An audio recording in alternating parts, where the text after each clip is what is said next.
शनिवार में डबल वार। देखिए आपको दो गेम देखने को मिलेगी। पहला मुकाबला होगा लखनऊ में, जहां पे लखनऊ होस्ट करेगी टेबल टॉपर गुजरात, जो जबरदस्त क्रिकेट खेल रही है। और वहीं पे आपको हैदराबाद में हंगामे होने वाले हैं। हैदराबाद खेलेगी पंजाब के सामने, जो बहुत अच्छा क्रिकेट खेल रही है। सबसे पहले लखनऊ और गुजरात के बारे में बात करेंगे। लखनऊ के पास ना चैलेंजेस बहुत है। जरूर लास्ट के 2 मैचेस में लगातार जीत मिली, लेकिन पिछला मैच केकेआर के सामने जीती थी सिर्फ 4 रन से। एक शॉट दूर थी, मतलब केकेआर जीत से। अच्छा खेल रही है, लेकिन अभी भी बहुत ज्यादा गैप फिल करने की जरूरत है। लेकिन सामने कौन है? गुजरात ने लगभग सभी गैप्स फिल करके रखे हुए हैं। इक्का दुक्का चीजें हर टीम की रहती है, उनकी भी, लेकिन बहुत अच्छा क्रिकेट खेल रही है, इसीलिए टॉप पे है। लखनऊ के सामने सबसे बड़ा सवाल उनका कप्तान किस तरह से कप्तानी करेगा इस मैच में, किस तरह से फॉर्म लेके आएगा। सिर्फ 19 रन बनाया अभी तक, सबसे महंगा खिलाड़ी है, तो निगाहें उनके फॉर्म पे और उनके हर डिसीजन मेकिंग पे रहेगी। तो चलिए पहले लखनऊ की बात करें। ऋषभ पंत पे निगाहें रहेगी सबकी, कि वो किस तरह से गेम को चलाते हैं। अभी तक ऐसा लग रहा है कि सब कुछ बढ़िया चल रहा है, लेकिन जैसे जैसे टूर्नामेंट आगे बढ़ेगा वैसे वैसे ना अगर रन नहीं आए तो खुद की कप्तानी पे भी असर पड़ता है। तो यहाँ पे ना बात पिछले वीडियो में मैंने बात की थी कि किस तरह से टेक्निक से, किस तरह से ऑफ स्टंप के बाहर आके ना वो लेग साइड पे खेले, जो उनकी ताकत है। लेकिन अब धीरे धीरे बात आएगी उनके कॉन्फिडेंस की, उनके जहन में क्या चल रहा है, वो अपनी बल्लेबाजी के बारे में क्या सोच रहे हैं। क्योंकि केकेआर के सामने बैटिंग करने को नहीं आए, सबको आगे भेजा। क्योंकि वैसे ही बल्लेबाजी बहुत अच्छी हो गई थी, पर अपनी बल्लेबाजी को मैदान में लेके नहीं आए। इसका मतलब समझ में आ रहा है कि उतने ज्यादा अभी कॉन्फिडेंस नहीं है। एक पारी की जरूरत है और फिर बाद में वापस आ जाएंगे, ऐसी उम्मीद लखनऊ और उनके फैंस को रहेगी, खुद ऋषभ पंत को भी रहेगी। लेकिन यहाँ पे ना किस तरह से सामने जो चैलेंज होगा ना उसको काउंटर करेंगे, क्योंकि ये जो बॉलिंग यूनिट है गुजरात की, वो हर एक प्लेयर के बारे में प्लानिंग करेंगे, लेकिन ऋषभ पंत के सामने भी प्लानिंग लेके आएगी। राशिद खान जैसा गेंदबाज है, साथ में शाही किशोर जैसा गेंदबाज है। वहीं पे अगर तेज गेंदबाज भी है ना, मोहम्मद सिराज, प्रसिद्ध कृष्णा, बाकी जो गेंदबाज भी हैं वो अच्छी गेंदबाजी करें और प्लानिंग इनकी बहुत अच्छी रहती है। तो एक और चैलेंज है ऋषभ पंत के सामने, ये छोटे छोटे चैलेंज को काउंटर करना होगा। एक इनिंग में अगर विस्फोटिक पारी आ गई तो फिर बाद में इनका कॉन्फिडेंस ऊपर आ जाएगा, लेकिन उन पे निगाहें जरूर रहेगी। दूसरी लखनऊ के लिए निगाहें रहेगी 2 खिलाड़ियों पे जिनका फॉर्म बहुत अच्छा है। निकोलस पूरन बेस्ट ओवरसीज बल्लेबाज, इसमें कोई शुबा ही नहीं है। दूसरा निकोलस पूरन के साथ मिचेल मार्श है। मिचेल मार्श जितना अच्छे रन बना रहे हैं, ऐसा लोगों को लगा नहीं था सीजन से पहले। इवन मैं भी बहुत कॉन्फिडेंट नहीं था, मुझे लगा कि स्पिनर उनको पकड़ लेंगे। अभी तक वैसा हुआ नहीं है और बहुत अच्छी बल्लेबाजी कर रहे। स्ट्राइक रेट भी 180 का है, 200 से ज्यादा रन बना दिए दोनों ही खिलाड़ियों ने। ये सेटअप समझ में आता है ना लखनऊ का कैसा है। ओवरसीज बल्लेबाज है जिन पे ज्यादा दारोमदार है। निकोलस पूरन, माकरम, ये मार्च की बात कर लीजिए, वहीं पे आपके पास डेविड मिलर आ जाते हैं। लखनऊ की एक थोड़ी सी चिंता है ना उनकी गेंदबाजी में है, और 3 फास्ट बॉलर उनके, आवेश खान, आकाशदीप और शार्दुल ठाकुर। पिछले मैच में तीनों ने मिला के 12 ओवर डाली, अपना फुल कोटा खत्म किया, 152 रन दिए, मतलब 13 रन प्रति ओवर। चिंता का विषय तो है ना। जरूर पाटा पेच है, जरूर इम्पैक्ट प्लेयर थी पिछले मैच में, वो रूल की वजह से ना रन भी ज्यादा गए थे।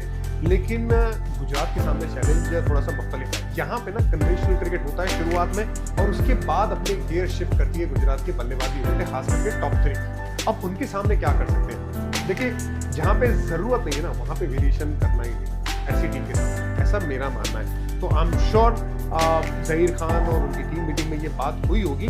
जब जरूरत पड़े तो फिर लाइन उनसे दूर रखनी चाहिए। साई सुदर्शन भी वाइड लाइन में जब सेट हो जाते हैं तो थोड़ा परेशान होते हैं। स्लोअर वन ज्यादा आएगा शुभमन गिल के सामने तो वो थोड़ा बाद में परेशान होते हैं। सेटअप की तो मैंने बात की है कि अगर इन स्विंग डाला जाए शुरुआत में, जैसे जोफ्रा आर्चर ने आउट किया था, वैसे तो कर ही सकते हैं, लेकिन सेट होने के बाद ये जो थोड़े बल्लेबाज हैं, चाहे वो रदरफोर्ड है, उनके सामने भी वाइड लाइन का इस्तेमाल कर सकते हैं। तो वेरिएशन से ज्यादा लाइन का इस्तेमाल और कंट्रोल वो लेंथ का लेके आएंगे इनके सामने, क्योंकि अनकन्वेंशनल गेम तो शुरुआत में नहीं खेलते ना ज्यादातर गुजरात के खिलाड़ी। तो ये बात का ध्यान रखना होगा। एक छोटी सी नसीहत लखनऊ के गेंदबाजों। चलिए फोन हाथ में ले लिया, मतलब प्लेइंग 12 की बात कर लेते हैं। लखनऊ की अगर प्लेइंग 12 पे नजर डालेंगे तो एडम माकरम, मिचेल मार्श दोनों अच्छी शुरुआत कर रहे हैं, पर यहाँ पे ना गुजरात के सामने स्पिन का चैलेंज आ सकता है। मैं शायद ये देख सकता हूँ कि शाही किशोर ना उनके सामने शुरुआत भी कर सकते हैं अगर थोड़ी सी ड्राई पिच हुई तो। उसके बाद निकोलस पूरन, ऋषभ पंत, उन पे निगाहें रहेगी किस तरह से फॉर्म में वापसी करते हैं। डेविड मिलर, आयुष बदोनी, अब्दुल समद और शार्दुल ठाकुर, ये आपके टॉप 8 हो गए। उसके बाद दिग्वेश राठी, रवि बिश्नोई, आवेश खान और आकाशदीप, ये आपके टोटल 12 खिलाड़ी हो गए। अब इसमें ना पिच के मुताबिक भी बात चलेगी कि अगर थोड़ी स्लो पिच है जो आप नहीं देना चाहेंगे गुजरात के सामने, क्योंकि उनके पास अच्छे स्पिनर हैं, चाहे वो साई किशोर हो गए, राशिद खान हो गए, जयंत यादव, उनके बारे में भी वो सोच सकती है क्योंकि लेफ्ट हैंड बल्लेबाज है ना। तो अगर वैसी जो पिच है, जो थोड़ी सी हार्ड पिच, अच्छी बाउंस वाली, तो फिर आप स्पिनर की तरफ जो इनके पास सिद्धार्थ है उसके बारे में नहीं सोचेंगे। ये दो स्पिनर है हो गए उनके पास, दिग्वेश राठी और रवि बिश्नोई। भाई परफॉर्मेंस तो करना पड़ेगा, अब तो आप सीनियर गेंदबाज हैं। एक ज़्यादा वेरिएशन करने जा रहे हो लेग स्पिन की तरफ, नई चीज़ें मैं समझ सकता हूँ, एक एरिया पकड़ के भी डालेंगे ना। कई बार तो चीज़ें सिंपल रखना सबसे बढ़िया होता है, तो चीज़ें सिंपल रखिए आप।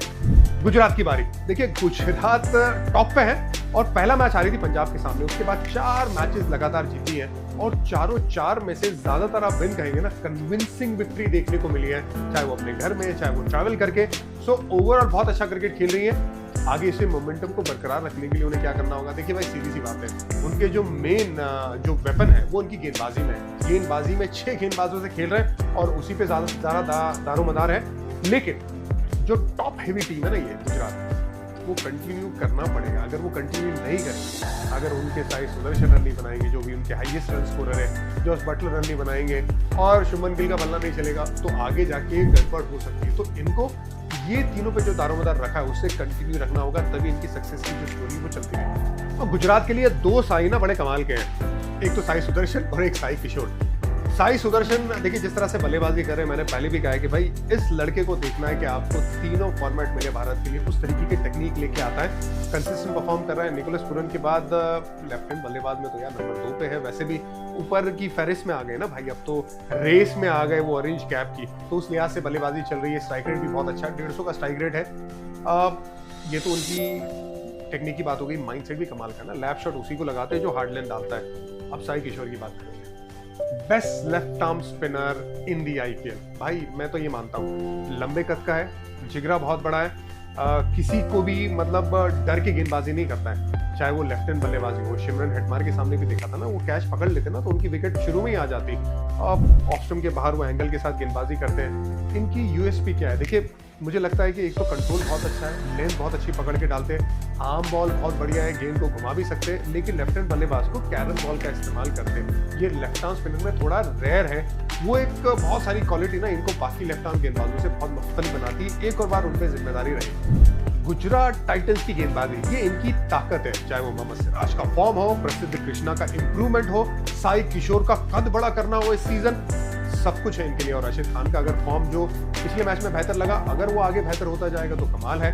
इसके बाद जो लड़का आता है कुलवंत खजूलिया आया लास्ट मैच में, उसने भी रियान पराग को आउट कर दिया, अरशद खान ने यशस्वी जायसवाल को आउट कर दिया, और एक और लड़का बाहर बैठा हुआ है जयंत यादव, ऑफ स्पिनर है सामने। तो 3 लेफ्ट हैंड बल्लेबाज है ना, चाहे वो ऋषभ पंत की बात करें, डेविड मिलर की बात करें और निकोलस पुरन जो इन फॉर्म है, तो उनके सामने मैचअप के लिए बहुत बढ़िया इनके पास गेंदबाजी है। लेकिन चैलेंज है ना होगा, क्योंकि निकोलस पुरन का फॉर्म है, उनके सामने किस लाइन से गेंदबाजी करते हैं, क्या वो ऑफ स्टंप के बाहर एंगल करके लेके जाएंगे मोहम्मद सिराज? वो अच्छी लाइन है अगर वो शुरुआत में आ जाते हैं, क्योंकि अटैकिंग क्रिकेट खेलते हैं निकोलस पुरन, वो एक बढ़िया है। दूसरा प्रसिद्ध कृष्णा का बाउंस है, वो परेशान कर सकता है निकोलस पुरन को। और अगर लेफ्ट आर्म स्पिनर आ गए साई किशोर, क्या वो कैरम बॉल या एंगल अवे कर सकते हैं उनके सामने गेंदबाजी? ये एक चीज़ के बारे में ज़रूर सोचेंगे। और साथ ही में मिचेल मार्श की अगर बात करें, मिचेल मार्श ना अटैकिंग क्रिकेट खेल रहे हैं, खास करके फास्ट बॉलर के सामने, तो क्या लॉन्ग ऑन रख सकते शुरुआत में? और अगर नहीं तो फिर लेंथ में बहुत प्रिसाइज रहना ये बड़ा जरूरी होगा, और कोई भी रूम ना देना मिचेल मार्श के सामने, और उनके पैड्स को और स्टंप्स को अटैक करना जितना ज़्यादा हो सके वो ज़्यादा ज़रूरी रहता है। तो वो एक प्रिसाइज प्लान करना ये बेहतर रहेगा गुजरात के लिए। तो चलिए सीधा प्लेइंग 12 के बारे में बात कर लेते हैं। पिछले मैच में वाशिंगटन सुंदर की जगह नहीं थी, मुझे लगता है कि इस मैच में ना उनकी जगह बन सकती है, क्योंकि सामने ना एक तो ये खुद ऑफ स्पिन डालते हैं, बैटिंग भी करते हैं, और सामने की टीम में 3 लेफ्ट हैंडर है। मैंने जयंत यादव के बारे में बात किया था, लेकिन उससे पहले वाशिंगटन सुंदर है। So Shubman Gill, Sai Sudharsan, Jos Buttler, Washington Sundar, ठीक है, शरफिन रदरफर्ड, शाहरुख खान, राहुल तिवतिया और फिर राशिद खान, साई किशोर, मोहम्मद सिराज, प्रसिद्ध कृष्णा, और फिर एक और प्लेयर इंपैक्ट सब में अरशद खान। तो मेरे हिसाब से ये मोटा मोटा प्लेइंग 12 बन सकता है। आप लोग क्या सोचते हैं?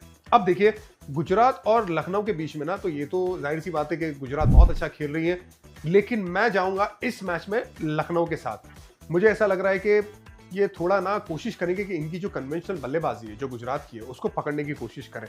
एक बार वो पकड़ लिया और एक बार अर्ली ब्रेक थ्रूज मिल गए तो फिर गेम लखनऊ के हाथ में आ सकती है। तो नए बॉल से कैसी गेंदबाजी करती है लखनऊ, ये देखना जरूर होगा। मैचअप की बात करते हैं। मोहम्मद सिराज बनाम Mitchell Marsh. Mitchell Marsh top form में है, और यहाँ पे हैदराबादी घोड़ा भी बहुत तेज भाग रहा है, तो वो जो स्क्रैम्बल सीम से गेंद अंदर आती है ना, उस पर मेरी निगाहें रहेगी कि आप सेट करके करके आगे वाली लेंथ पे आउटस्विंग डालिए, ये बताइए कि मैं आपको आउटस्विंग डालता हूँ और फिर बाद में कट करके अंदर वाली गेंद, वो क्या सेटअप करेंगे ये मैं देखना चाहूंगा। दूसरा, साई किशोर वर्सेस मिचेल मार्श और निकोलस पूरन, ये मैचअप ना शायद लोग ज्यादा बात ना करें, पर मैं बहुत एक्साइटेड हूं कि ये मैचअप किस तरह से जाता है। और अगर वैसा हुआ तो फिर गुजरात आगे निकल जाएगी, और नहीं हुआ तो फिर लखनऊ कहेंगे बड़े अदब से हम गेम को आगे लेके जाएंगे। तो ये दो मैचअप हैं जिसपे मेरी निगाह रहेगी। पिछले साल की फाइनलिस्ट कहां पे बैठी है? एकदम नीचे नीचे, एकदम पॉइंट्स टेबल के आखिरी पायदान पे सनराइज हैदराबाद। आज खेलेगी हैदराबाद में, पंजाब के सामने ये मुकाबला होगा अपने ही घर में। देखिए चैलेंज तो अलग अलग है ना, एक तो खुद का बैलेंस नहीं बैठ रहा है, वहां पे जो खिलाड़ी पे जिन पे ज्यादा दाम लगाया, जिनको रिटेन किया वो परफॉर्म नहीं कर रहे। अभिषेक शर्मा जैसा जो खिलाड़ी एक्साइटिंग टैलेंट है, परफॉर्म नहीं कर रहा है। अब जो पिच भी है ना थोड़ी स्लो मिल रही है, उनको स्लो पिच नहीं चलेगी, तो वो भी एक मसला है, वो भी एक चैलेंज है। लेकिन सामने जो जीता है ना पंजाब, सीएसके के सामने पिछला मैच जीता था, और सबने एक ही लड़के के बारे में बात की, प्रियांश आर्या। और क्यों ना हो, देखिए यंग लड़का है, 100 बनाता है पंजाब के लिए, और पहले भी हुआ है। पॉल वल्थाटी ने पंजाब के लिए शतक लगाया था, हमारे साथ खेला अंडर 19 इंडिया।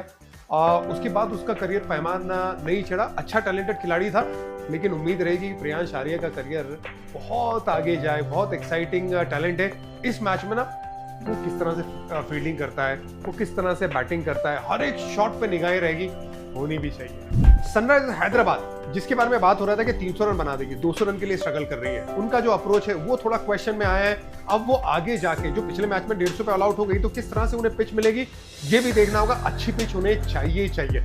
दूसरा, उनका अप्रोच क्या है, जाके सिर्फ बड़े शॉट खेलना, तो क्या कर सकते हैं? दिक्कत है ना भाई कि उनका ओपनर भी नहीं चल रहा है, पावर प्ले में ही 2-2 3-3 विकेट गंवा रहे हैं, और इस वजह से वो मोमेंटम को जो कंटिन्यू करना चाहते हैं वो नहीं कर पा रहे। तो एक तो या तो शुरुआत में ट्रेविस हेड में से दोनों में से एक बल्लेबाज कहे कि यार मैं थोड़ी देर ना 1 या 2 ओवर की पार्टनरशिप करने को देख रहा हूं, और दूसरा बल्लेबाज ना ताबड़तोड़ बल्लेबाजी करे, जैसा कर सकता है। क्या वो कर सकते हैं? शायद नहीं, क्योंकि दोनों का अटैकिंग अंदाज है। इसी वजह से तो उन्हें जो नाम मिला है, शोहरत मिली है हैदराबाद टीम को पिछले 1-1.5 साल में, वो उसी वजह से मिली है। क्या उसे बदलना चाहिए? मुश्किल काम है। अगर वो नहीं बदल सकते तो क्या कर सकते हैं? इसी अंदाज में खेले, और क्योंकि पैट कमिंस नंबर 8 पे आते हैं, एक और बल्लेबाज कर दीजिए और पैट कमिंस को 9 नंबर पे लेके आइए, और कहिए कि अभिषेक शर्मा ना वो थोड़ी सी गेंदबाजी कर लेंगे, उनसे 3 से 4 ओवर निकलवाइए, और एक और बैट्समैन अगर 1 आध ओवर डाल सकता है तो फिर अगर 4 गेंदबाज है तो भी इनका काम चल सकता है इसी अंदाज से। तो ये एक विकल्प है जो ये कर सकते हैं। अगर नहीं कर सकते तो फिर नीतीश कुमार रेड्डी जैसा खिलाड़ी है ना, उसका काम रहेगा कि लंबी पारी खेले, या तो फिर कमिंडो मेंडिस जैसा खिलाड़ी है, ये दोनों अच्छे अप्रोच के साथ लंबी पारी खेले, बाकी सब तेज बल्लेबाजी करें। अभिषेक शर्मा जो 6 हिटिंग के लिए जाने जाते हैं, अभी तक सिर्फ 51 रन बनाए।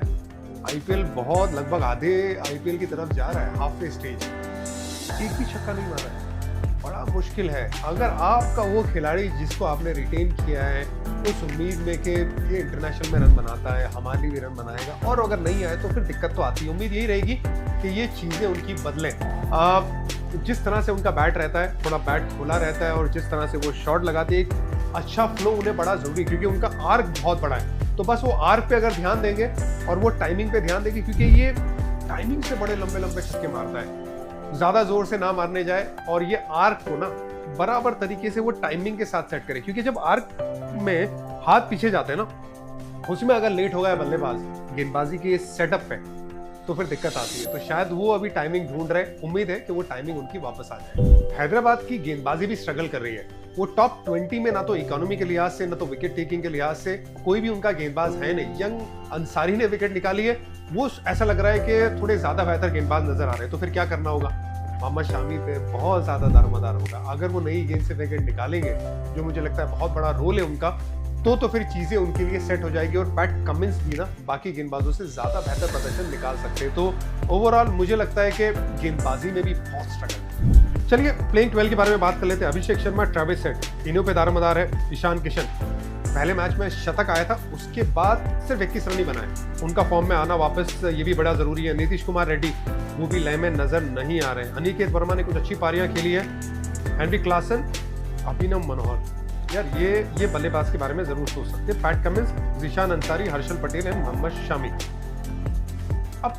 मुझे लगता है कि क्योंकि 3 ओवरसीज खिलाड़ियों का नाम लिया, एडम जंपा को लेके आ सकते हैं। सामने वाली टीम में भी ना ऑस्ट्रेलियन बल्लेबाज है जो मिडिल ओवर में मुझे लगता है कि अच्छे मैचअप के साथ आ सकते हैं। एडम जंपा बनाम मैक्सवेल, ये एक अच्छा मैचअप हो सकता है। तो 2 स्पिनर के साथ क्यों नहीं जा सकते?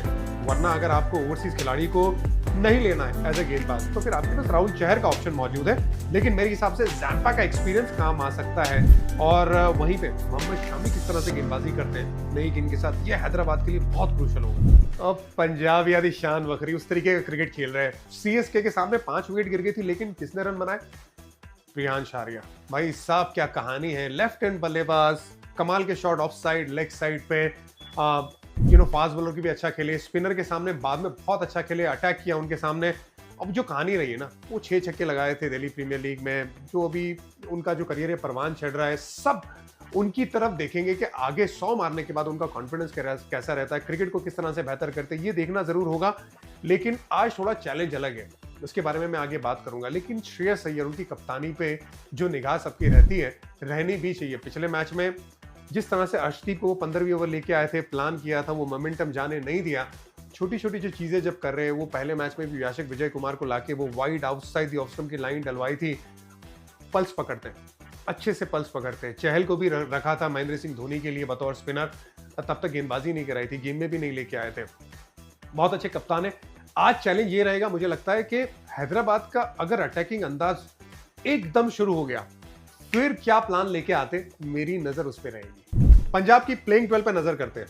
कोई ज्यादा बदलाव करने की जरूरत नहीं है। प्रियांश आर्या, प्रभसिमरन सिंह पिछले मैच में 0 पे आउट हुए, उनके ऊपर नजर रहेगी। प्रियांश आर्या ने जबरदस्त शतक लगाया था। श्रेयस अय्यर पिछले मैच में वो भी मिस आउट कर गए। मार्कस स्टोइनिस, नेहल वडेरा, ग्लेन मैक्सवेल, ये सारे मिस आउट कर गए थे, लेकिन ये इनकी टॉप 6। शशांक सिंह 52 नाबाद बनाए थे, बहुत अच्छी पारी खेले थे। यहां तक कि मार्को यानसन जो 9 नंबर बल्लेबाजी करने आए थे, उन्होंने भी एक 34 रनों की बहुत अच्छी पारी खेली थी। उसके बाद यूजी चहल, अर्शदीप सिंह, लॉकी फर्ग्यूसन और यश ठाकुर। तो ये 12 है। यश ठाकुर पिछले मैच खेले, 1 विकेट निकाली, उनके साथ एक मैच के बाद बदलाव करना, ये मेरे हिसाब से ठीक नहीं है। इसी के साथ जाना चाहिए मेरे हिसाब से, क्योंकि सारी चीजें तो मौजूद है ना। आपके पास फास्ट बॉलर भी है, स्पिन का ऑप्शन है, लगभग 7 अच्छे बॉलिंग विकल्प आते हैं, तो फिर बदलाव की बहुत ज्यादा गुंजाइश नहीं है, अनलेस कोई इंजरी है। मैचअप पे आते हैं। अर्शदीप बनाम ट्रेविस हेड। भाई साहब 4 गेंदें डाली, अर्शदीप ने 2 बार आउट किया, वापस लेके आई है। लेफ्ट इज राइट पंजाब के लिए, तो ये एक मैचअप में जरूर दिखना चाहूंगा। दूसरा, मोहम्मद शामी बनाम प्रियांश आर्या। जोफ्रा आर्चर ने आउट किया था, लेट मूवमेंट करने वाला गेंदबाज। मोहम्मद शामी भी लेट मूवमेंट करते हैं, तो प्रियांश आर्या के सामने मोहम्मद शामी का ये बहुत बड़ा चैलेंज है। और वहीं पे मोहम्मद शामी भी आतुर होंगे ना, सीनियर खिलाड़ी है, बड़ा दाल लगाया है सनराइज हैदराबाद ने, कहा है कि यार आप हमारे नए बॉल के गेंदबाज है, आप हमें विकेट निकाल के दीजिए। वो भी एक बार ना अंदर से बहुत ज्यादा ऊर्जा लेके आएंगे इस मैच में, तो ये मैचअप भी जबरदस्त देखने आपको मिलेगा। एक मैचअप ना मैं देखना चाहूंगा, हेनरी क्लासन बनाम यूजी चहल। स्पिन बहुत अच्छा खेलते हैं हेनरी क्लासन, कमाल के प्लेयर है, बैकफुट पे भी कवर्स पे छक्के लगाते हैं और परेशान किया है पहले यूजी को। यूजी क्या ट्रिक्स लेके आते ये देखना है। मैं देखना चाहूंगा कि वो जो फ्लिपर है ना, ऑफ स्टंप के बाहर सेट करके फ्लिपर पे उनको थोड़ा फंसाने की कोशिश करें। तो ये जो 3 मैचअप है, इसके लिए मैं एक्साइटेड हूं, आप लोग बताइए। और दूसरा, पंजाब बिल्कुल बहुत अच्छा क्रिकेट खेल रही है, मैं हमेशा पंजाब को सपोर्ट करता हूं, अभी भी करूंगा। लेकिन मुझे ये बात मालूम है कि हैदराबाद ना वापसी करेगी, ये ऐसा मुझे लगता है, आप लोग बताइए।